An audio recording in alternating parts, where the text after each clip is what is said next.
work from Mondays till Thursdays. Our weekends start from today. So tomorrow, nobody goes to work in the Kaduna State Public Service, unless you want to.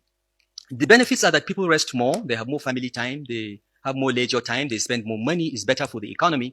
When people rest more, they are more productive when they come on Monday. They do much more work. And most people are tired by Thursday anyway. I mean, let's be realistic. I don't know how people in Lagos survive. Every day, 4 hours in traffic for 5 days. I don't know if Saturday and Sunday are enough for them to rest. That's why I feel that all those that have lived in Lagos for 20 years should just go straight to heaven because they have already lived in hell. So when we take a look at what this man has said, okay, you can say it's really making sense. Because you begin to ask yourself, when they use Lagos, that Lagos is a sophisticated place, I begin to wonder, you can see the environment. This has been like this for over a long period of time. And yet, just common traffic, they cannot even take care of it. And you see all these agberos all over the place, harassing people, harassing motorists, harassing transporters. And the transporters will use that, they will retaliate that back on the masses. And there's lawlessness. Let me just put it that. Can you see in a country where they say, or in a state where they use as a yardstick that, oh, Lagos is the best. I just wonder and see that people don't even know what they are talking about. And again, looking at it from the other angle, whether people rest from they work 2 times a week or they rest for 5 days or whatever, does that even amount to good productivity in the first place? Even Elrufai that is even talking, that is to tell you that Nigeria is not it. Because if you think that when people rest well, they will be more productive, or they will be able to do well on Monday, to me, with the kind of system that we have in this country, it makes no sense. It makes no sense. I think this has been, they started observing this policy that he brought, work from Monday to Thursday, and then Friday you rest. Of what is somebody who is not productive is not productive, but that does not make an excuse for the impunity and lawlessness in Lagos. Now they want to they are campaigning for Tinubu, and they are using Lagos as a reference point. And that one, they failed. They failed. A lot of people will tell you that I can't even stay in Lagos, and which is not good for their health. When we are used to all this kind of nonsense, it become part and parcel of us. Yeah? What do you do? That is what you're going to be hearing. What are we going to do? You see people are even even the people themselves, they know, complaining. 4 o'clock, you see some children with their parents at the bus stop. Some who have cars, you see their children in car at around that time. Because of what? What are they looking for? They are always trying to beat the traffic. There's a certain time you don't even leave Lagos if you are going somewhere. If you really mean business that you are going somewhere, if you miss that time, that is it. You will be in traffic. The best thing for you is to leave early. How do you sleep? And that is always, being done day in, day out. And maybe that is the reason why some of them are just even yielding to what is happening, the rubbish.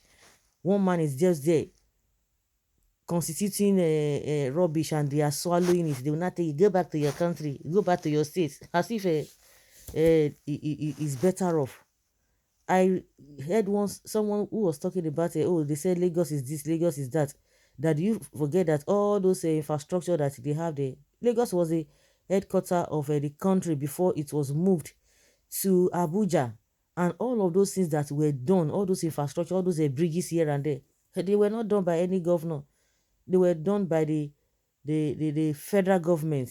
You begin to ask yourself, like I said before, common traffic, they can't even control. You just go to Apapa, you will see everywhere in Lagos, but that one is even worse. Everywhere in Lagos is traffic.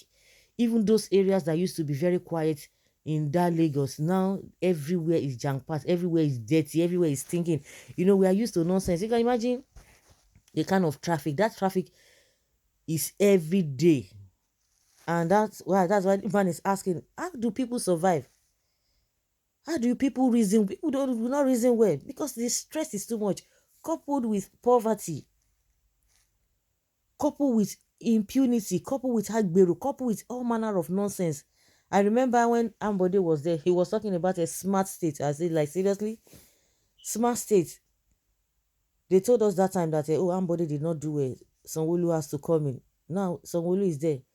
What difference has he made? But because of those who didn't want him, they were complaining about everything. But now those things are still there, but they are used to it. Just like everybody's managing Buhari. Things that people could not tolerate then, but people are tolerating it in a full dose. And repeating what I said, whether the people rest, according to Elrufai, it has not yielded or it will never yield any positive result if we don't have a system in place. We don't even have, not that if we don't even have, this is not matter of if, it is already there. We don't even have system in place.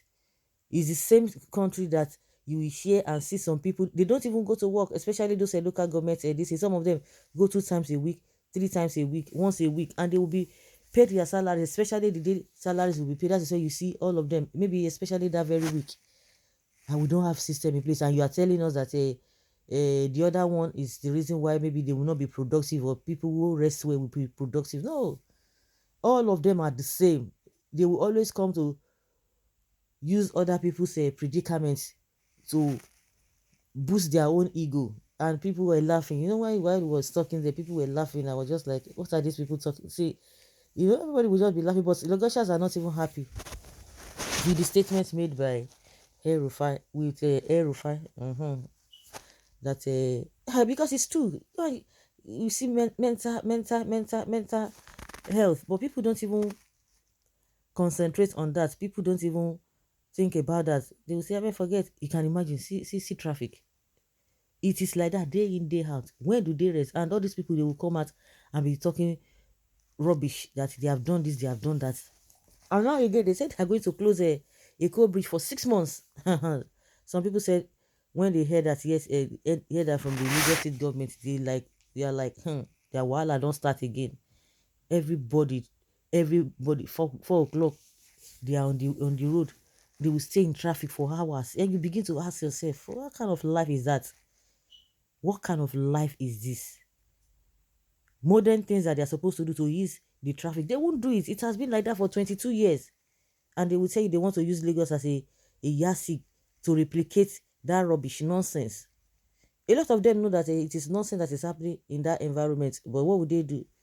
They have nothing to say than just to be bearing it, or just to try to put up a good face, or to try to downplay it. Oh, Lagos is fine. Every nonsense. Are people productive? Are people living in good health? Is the standard of living of people okay with all of these things? That's it.